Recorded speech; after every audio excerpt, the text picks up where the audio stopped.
something we all think about, plan for, sometimes even worry over. But beyond the numbers, charts, and spreadsheets, there's a deeper story, one about mindset, belief systems, and the way our past experiences shape our relationship with wealth. Now, too often, financial conversations focus only on the mechanics: save, invest, retire. But what about the psychological success or the psychology behind those decisions? What about the fear, the narratives, and the silent rules we inherit about money? Welcome back, listeners, to this episode of the BizBlend podcast. I'm your host, Sana, and today I'm honored to sit with Jake Falcon, founder and CEO of Falcon Wealth Advisors. Sana, it's great to be here. Thank you. Thank you, Jake. And listeners, let me introduce a bit about Jake with all of you.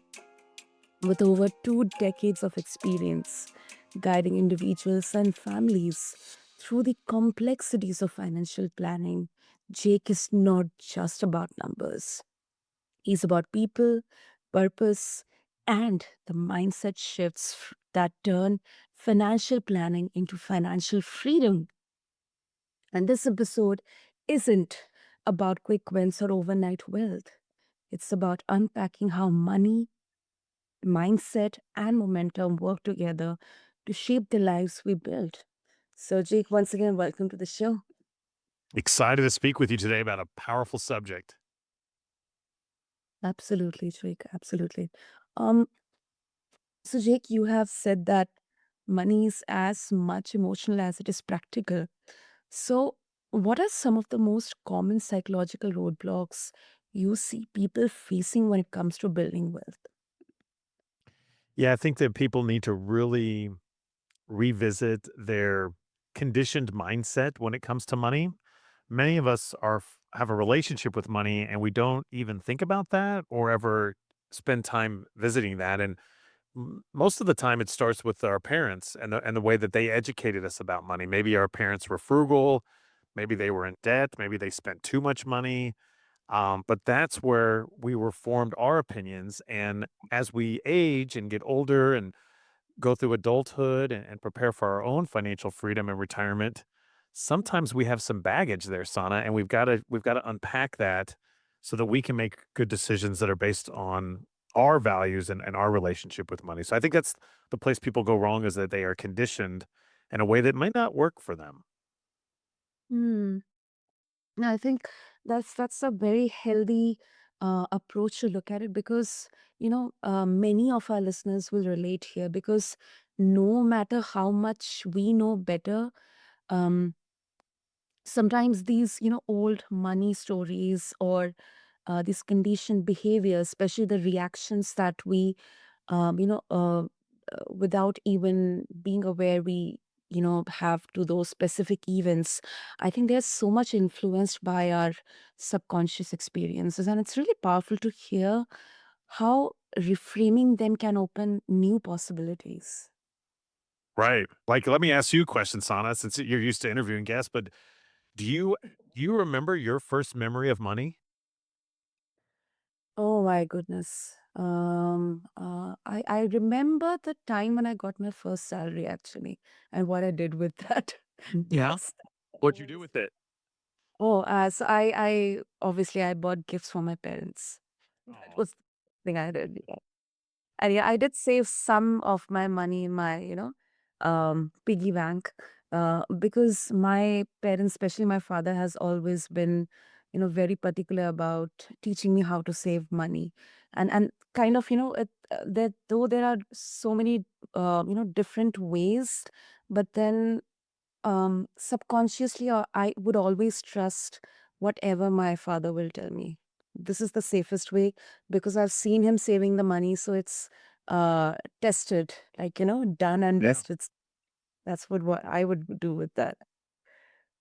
That's very good. Very, thank you. Yeah. So these are the types of questions that I ask my clients, and I love talking about.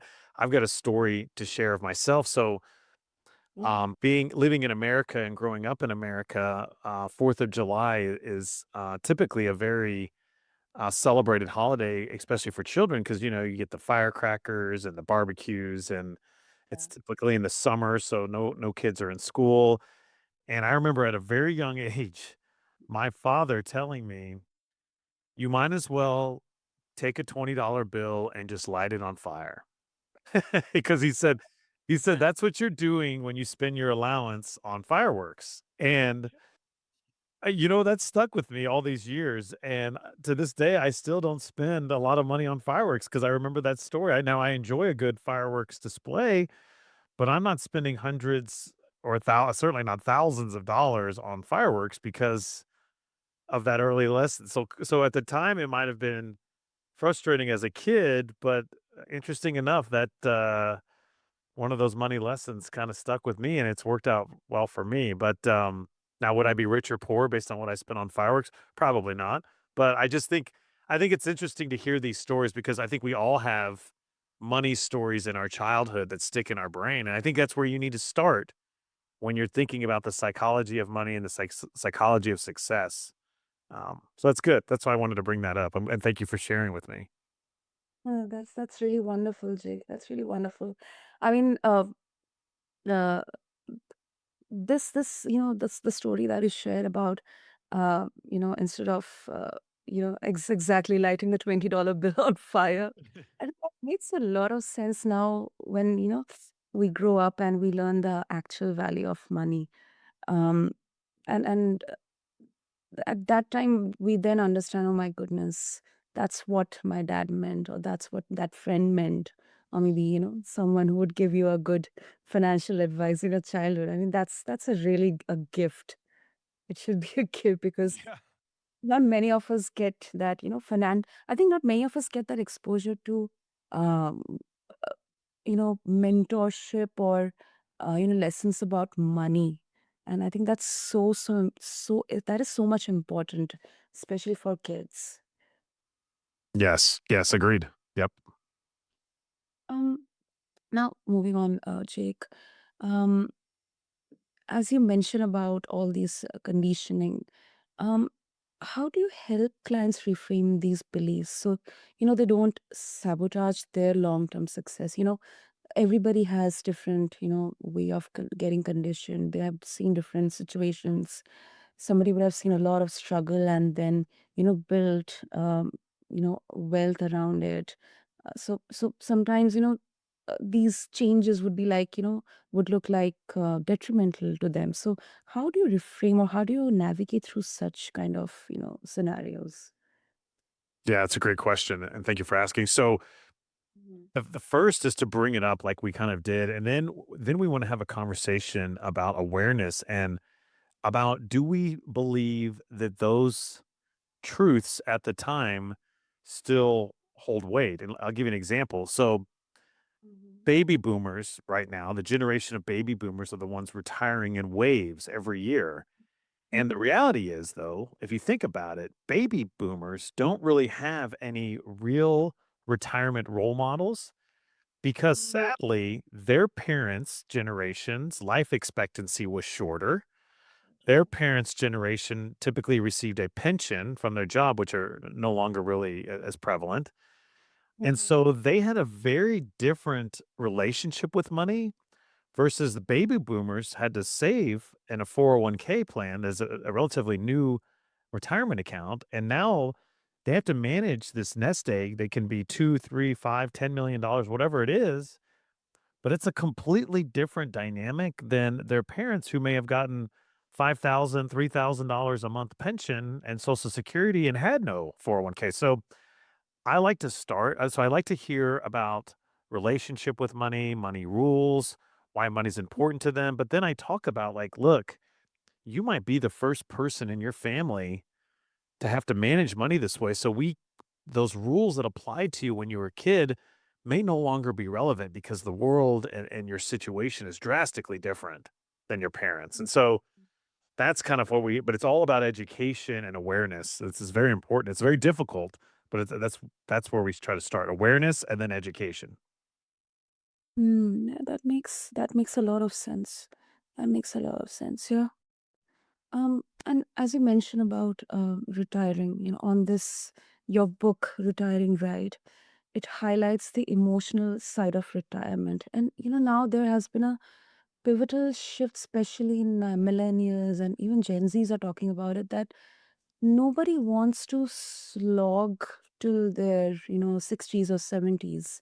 People are actually preparing for early retirement, or maybe they would like to do something which they love, instead of just going through the mundane, the humdrum of waking up, going for work, then coming back, or just worrying over your retirement fund. So in your experience, Jake, why do people struggle most with this transition, even if um, they are actually financially secure? Because you're right, it's a purpose reset, and it's scary, and I think they struggle with like, you're right, more people I feel like want to retire early, but I don't think a lot of them know why or what they're going to retire to, and so I think people struggle because they wanna make sure that they can sustain their lifestyle is part of it, so the money equation is very important, but then the second, it's the purpose, it's what are you gonna wake up and do at Tuesday at 10 a.m. if you retire at 55 years old and all of your friends and coworkers are still working, right? They have a job, they go to their work, and you don't. Mhm. It can be very lonely, it can be Yeah. scary, it can be boring, and so that's another critical point, and thank you for bringing up my book, is that I address that in my book in the very beginning, is that you've gotta check in with your purpose, and you've gotta what I typically like to do is I love for my clients to make a list of all of their values. So use ChatGPT or whatever you wanna use, an AI generator to list out all the value words, hot words out there, integrity, discipline, whatever it is, and start to circle or think about which words resonate with you, and then start to create these own custom mission statements of what your purpose is and what's important to you, and the good news is your purpose can change as your life changes. So I would encourage people to do this at any phase in their life and then maybe revisit every few years, but do this exercise, figure out what your purpose is and what's important to you, and ideally, you can align that while you're working, but if you can't, then it's even that much more to look forward to upon retirement. But Sonia, I think you've got again, it comes down to purpose and what you're striving for and what you're doing. I don't Mhm. believe as humans we were meant to just sit alone on our couch and watch TV all day. I don't think that's healthy, and I don't think that's what people should be doing in retirement. Yeah, yeah, right. That's right. Yeah, same here. Personally, I wouldn't also want to do that when I retire. Not at all. Not at all. I would love to be, engaged, doing something that I am passionate about. Right. I mean, Exactly. Do you have an age? Have you talked about when you wanna retire? not yet. Not yet. Yeah. See, so I'm 44 years old, and many of my clients retire in their 50s, but, for me, I'm very fortunate. I love what I do. I am engaged. I've got a great team around me that support me and our clients. So I see myself working till 70 right now at least, and so but again, as long as you're finding purpose and you're enjoying what you're doing, that's what matters, and that's what it boils down to. And what do you wanna trade your time doing, right? Do you wanna trade your time doing a job you hate? Well, then that's an issue that we've got to address. Or do you want to trade your time doing a job you love or volunteering or whatever that is, engagement, like you said? Uh, but that's what coming into the success and the dynamics all play in. Mm. Oh, I love that. Um, and another theme that you talk about often is momentum. Now, when someone is feeling financially stuck, um, what's the first small step you recommend to shift from that state of paralysis into progress? Yeah. So when you're feeling stuck, the first thing is to realize that you're not the only one and you're not alone.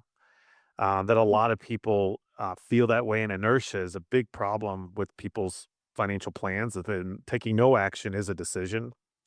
And oftentimes the wrong decision as far as when it comes to planning. I'm not talking about investing with that, but I think it's to take a step back and to zoom out and then try to educate yourself. I'm a big proponent of or for very big for financial literacy and education. And so whatever your favorite form of learning or education is, whether you like to read books, listen to podcasts like this, even if you're on Instagram or TikTok. Now, I wouldn't take advice from those platforms, but you can reformulate your feed into following people that talk about money, right?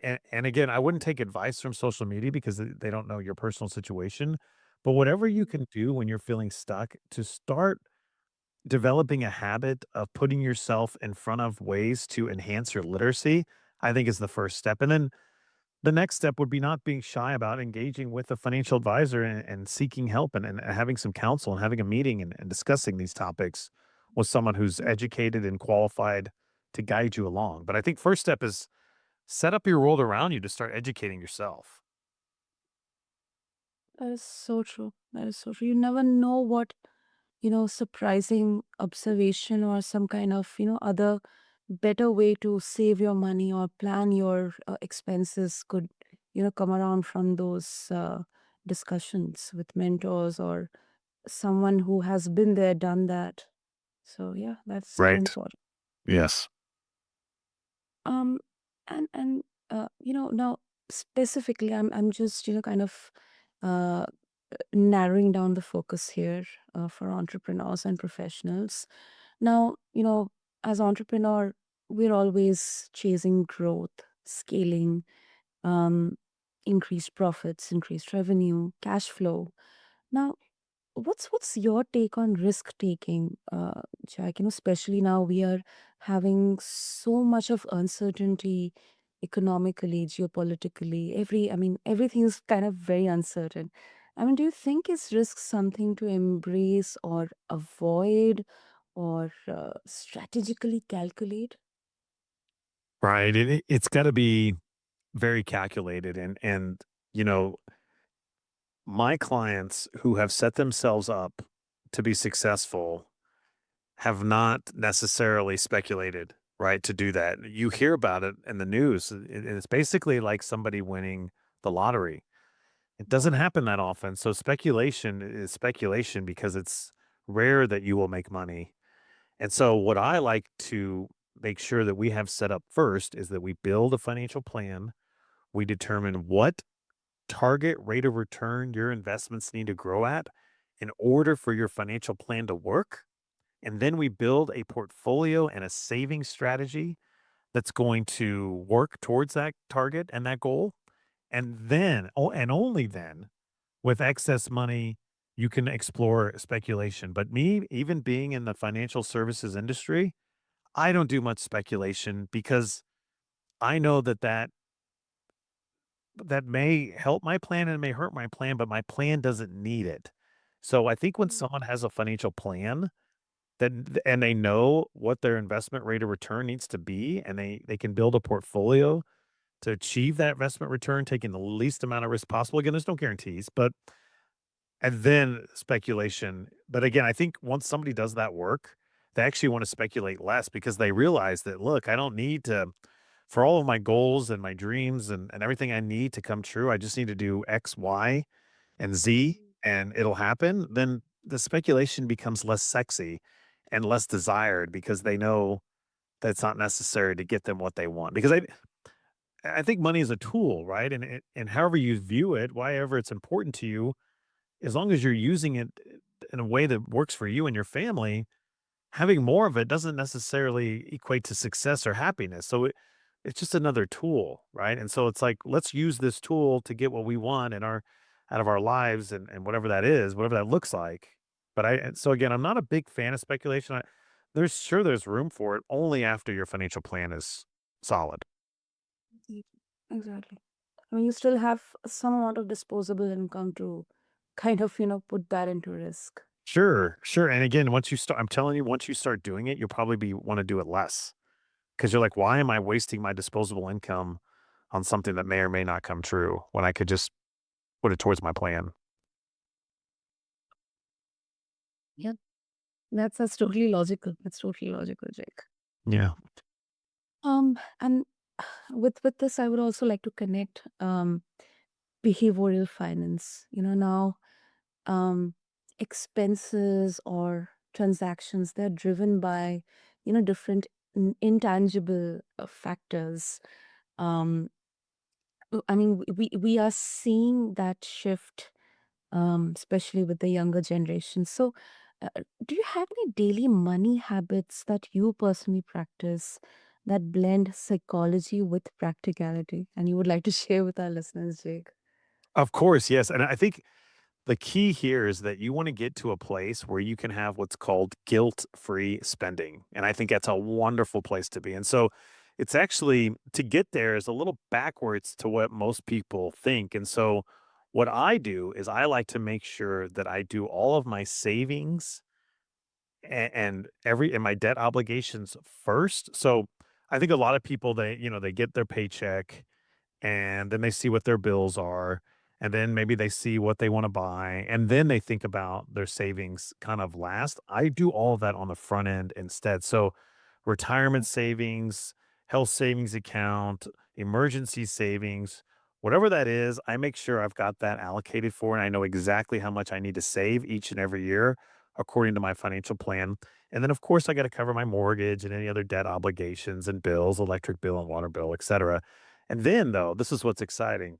Whatever is left over, whatever that dollar amount is, maybe it's Mhm. $1,000 for someone, maybe it's 10,000, whatever it is, that's money you can spend guilt free and you can blow it on whatever the heck you want within reason and not worry about it. And the idea is that you have all of your other financial planning, investment, retirement, emergency, bills all covered. And so whatever falls to the bottom, you don't worry about what you buy. Maybe you do buy that fancy car or that nice dress or suit or go on a vacation, but you're not stressed about spending the money because everything else has already been accounted for. And you can't do that properly, in my opinion, until you have a financial plan and a strategy set up. So that's a big one for me. And then the second rule that I live by is that I spend a lot of money on things that I enjoy and I value.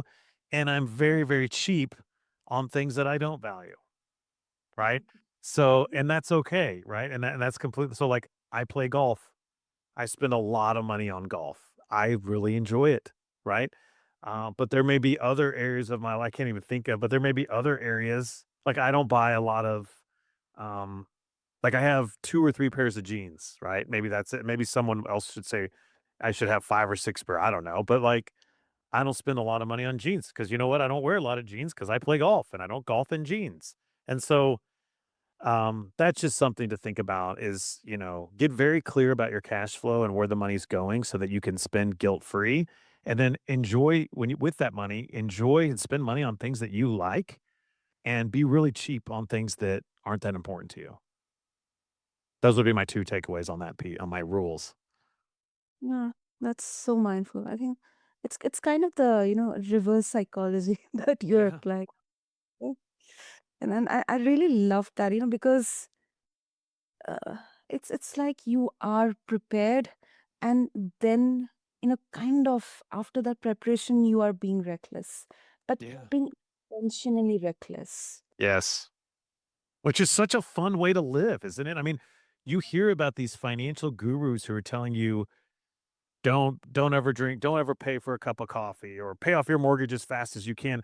These people that are doing that are miserable. If I had to guess, because I don't know many people that are doing that, but if they're saying you can't do anything till you pay off your house and you have to save every penny you make and those people are probably miserable.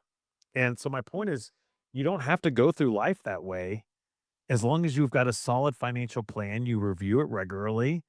There's more than one way to do this, and you don't have to budgeting doesn't have to be a four-letter word. It's not as bad as people think once you just set it up and be honest with yourself. And again, it all goes back to your purpose and your values and what's important to you.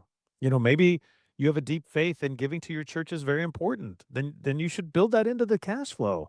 Who am I to say to do that or not, right? But for some people, maybe giving to their church is not as important, and that's so that can be okay for them too. So it's just getting real with yourself and being honest with yourself and determining what's important and what's not. And another quick thought on that is that you got to do this for yourself and for nobody else. I think a lot of people get caught up in the perception of how they spend money and what they do with their money, but you have to be clear. You don't want to spend money or buy things to impress people. and you don't want to be Mm, cheap. You don't want to be cheap to impress people. And so you got to do it for yourself and what's important to you. that's a brilliant advice, Jake. Thank I you. think it just really you know, like puts money forward not as a trap, but as a tool, as you Yes. uh, mentioned. Yes. Brilliant. So, Jake, of course, if our listeners they would like to connect with you and also get a hold of your book, Retiring Right, what would be the best way? Yeah, I would say I'm actually most active on Instagram, and my Instagram handle is Jake underscore Falcon underscore CRPC. So follow along. If you've got questions for me, you can send me a direct message that way. And then my book's out there on Amazon. It's probably the easiest way to pick it up. Again, it's called Retiring Right: Smart Steps for Exiting Corporate America. I've got a hardback, paperback, and I actually recorded an audio version in New York City, which I'm real excited about. So, if you're a listener, because you're listening to podcasts, you can check out the audio version as well. Super, super. That's huge, Jake. I'll make sure to have all the details in the show notes. And Jake, thank you so much for bringing your wisdom and candor to this blend. What I can take from this conversation is that money isn't really about dollars or whatever currency our listeners have, but it's about decisions. It is Yeah. the way our beliefs either limit us or launch us. So, thank you so much, Jake, for reminding today that financial freedom isn't just about retirement accounts, it's about clarity, momentum, and living with intention. No, it's my pleasure. And that's a great summary. Thank you so much. It was fun talking with you. Says Najik. Same here. And to all the listeners, thank you for devoting your time to tune into this podcast, into BizBlend. So, whether you are an entrepreneur taking risks, a professional planning for the future, or someone who is simply trying to shift from scarcity to abundance, you're not just building your wealth, you're shaping the story of your life. Until next time, keep blending your vision with your values and keep moving forward. And also keep listening to BizBlend with your host, Sana.